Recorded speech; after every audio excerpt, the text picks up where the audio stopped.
It's 10 o'clock, and now on WKYT Midmorning, dozens of districts call off school today because of a blast of Arctic air. Which is a good idea because it is downright cold outside. We're in the single digits. It's getting better with temperatures, but winds are starting to pick on up. It's not good for us as we go throughout the morning hours. We'll show you the afternoon. It's a little bit better. Coming up. And France is on heightened alert after another deadly shooting in Paris. Tracking, alerting, protecting. This is WKYT Mid-Morning. Good morning and welcome into Mid-Morning on WKYT. Bill Bryan and Barbara Bailey here. Glad you're along. And you know it's coming. You're warned that the cold's going to be there, but it still really shocks the system when you walk outside, doesn't it? It does. And this is a first alert severe weather day. They're just updating me from the control room. It has warmed up to 1 degree. Yeah, what a warm up. Yeah. So that's what's going on out there right now. Dangerously cold wind as well. The wind chills down there. Let's check in with meteorologist Micah Harris in our First Alert Weather Center. Well, they just updated it out at the airport. Hey, we're at 3 degrees now, guys. Yeah, we're really getting on up there, okay? I'm meteorologist Micah Harris. We're looking outside. Now that the sunshine is up, get a little bit of mixing going on, and that causes those winds to stir around a bit. So it's beautiful, but it does not feel good at all. 3 degrees now in Lexington. We finished off just below 0 there in the negative category, and a few of us did too, but add in that wind. We're anywhere from 5 to 10 miles per hour, which isn't much, but it is enough when you got temperatures like those. You see plenty of us right there, anywhere from -5 to about -12, -13 degrees. It's really, really cold. I mean, you don't need me to tell you that. Just fill your window. Frigid day in store, though. A lot of sunshine. That'll help out a bit. 17 degrees by the afternoon, and it looks like we'll get to 20 tomorrow. Hey, it's getting better, right? And that's the only way we can do it. Let's look at the positive, and I'll show you your forecast off towards your weekend in about 10 minutes. All right, see you then. And so there was this late night reversal in Fayette County. School leaders decided to cancel classes today late at night because of the extreme cold weather. Fayette County, one of more than 80 districts that are closed today. The actual temperature dropped to 1 below 0 this morning in Lexington. The wind chill at times 10 below. But this won't be a normal snow day for some students. 13 districts, including Jessamine County, are taking part in non-traditional instruction days. There's also no school today in Bourbon County, but students are in class at Paris Independent. The school system is on a short list of the Central Kentucky schools where students are in class this morning. There's also school today in Woodford County. Some parents told us they decided to keep their children home today because of the extreme cold. We'll hear from them coming up at WKYT News at noon. Emergency shelters in and around Kentucky are set up for anyone who needs a warm place to stay. In Lexington, Lextran is still offering free rides to those shelters. And the Fayette County Sheriff's Office is accepting coats. We have a list of where you can donate a coat at WKYT.com. And don't forget about your pets on a day like this. In Lexington, a city ordinance requires that pets be brought inside during extreme cold weather. Animal Control says it gets many calls when the temperatures drop. Even animals intended to be out in the cold weather should not stay outside for long. Animal Control says in some cases, pets can be removed from the home if they have been left outside for too long. Stay with WKYT for continuing coverage of this Arctic blast. You can always find updated closings, delays, and the latest weather information at WKYT.com. Other news now. France is observing a national day of mourning as police hunt for 2 heavily armed men who allegedly shot and killed 12 people at the office of the Paris magazine yesterday. Authorities say a 3rd suspect turned himself in, and 7 people connected to the suspects are in custody. Alfonso Van Marsh is in London now with the latest on the investigation.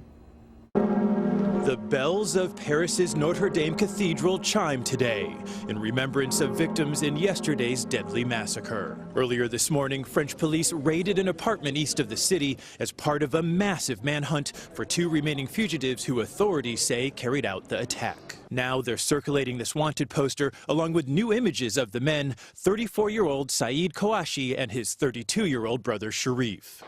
The massive manhunt for the French nationals began yesterday. Officials say the suspects stormed the Paris offices of Charlie Hebdo with machine guns and opened fire. The masked gunmen then exchanged gunfire with police outside. In the end, 12 people were dead, including the magazine's editor, several cartoonists, and 2 police officers. This appeared to be both well organized, well planned, well executed. In a video released just days ago, a French jihadi in Syria issued a chilling order, urging followers to commit violence in France for helping in the U.S.-led effort against ISIS. Al-Qaeda also recently called for the murder of Charlie Hebdo's editor for its depictions of the Prophet Muhammad. Authorities have not yet determined if either group is behind the attack. Alfonso Van Marsh, CBS News. In another incident, a police officer was shot and killed and a street cleaner critically wounded in a shooting early this morning in southern Paris. It's unclear if this shooting is connected with yesterday's attack.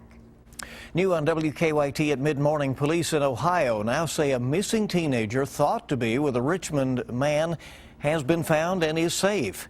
The FBI was involved in the search for 13-year-old Caitlin Walters. Police say she went missing from Wayne County, Ohio back on December 30th.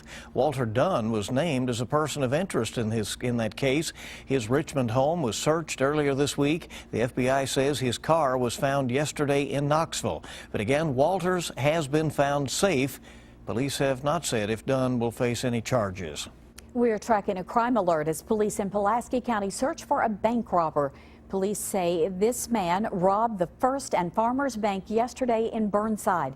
Police say he used a weapon. No one was hurt.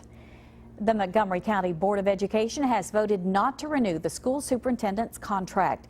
The Mount Sterling Advocate reports the board has suspended Josh Powell with pay. Powell drew criticism last year for the district's policy that did not allow critical comments during school board meetings. This morning, we're hearing from a Kentucky state senator who's been charged with DUI. Police arrested Senator Brandon Smith in Frankfort on the first day of the 2015 legislative session. Police say they stopped Smith for speeding and that he smelled of alcohol. Police say the senator blew a .088, which is above Kentucky's legal limit. But he was back at work at the state capitol yesterday, and we asked him about the arrest. Stuff like this is, sensational, and obviously it makes news. It's not very comfortable on our families, but we don't really get to choose that. Senator Smith said his attorney advised him not to talk about his arrest. The Republican from Hazard represents the 30th district that covers much of southeastern Kentucky. Kentucky Governor Steve Beshear says Kentucky is back with a vengeance following the Great Recession. In his final State of the Commonwealth address last night, Beshear said Kentucky is a national example of leadership and success. The Democratic governor says Kentucky has recovered all of its losses from the recession and moved into its highest ever economic activity. Beshear also set out his agenda for the coming year, which includes a statewide smoking ban, requiring more children to ride in booster seats, and slowing down the state's heroin problem. All right, here's some advice for you. Sneak a peek before you squat. A woman says she found a snake in a toilet at a San Diego office building. That would be a problem. Stephanie Laxa says that she noticed the water level in the toilet was higher than usual. And when she plunged it, a snake popped up and started flicking its tongue. She ran out, she taped the door shut and called animal services. They removed a 5.5-foot long Colombian rainbow boa. How it got in the toilet remains a mystery here at Mid-Morning.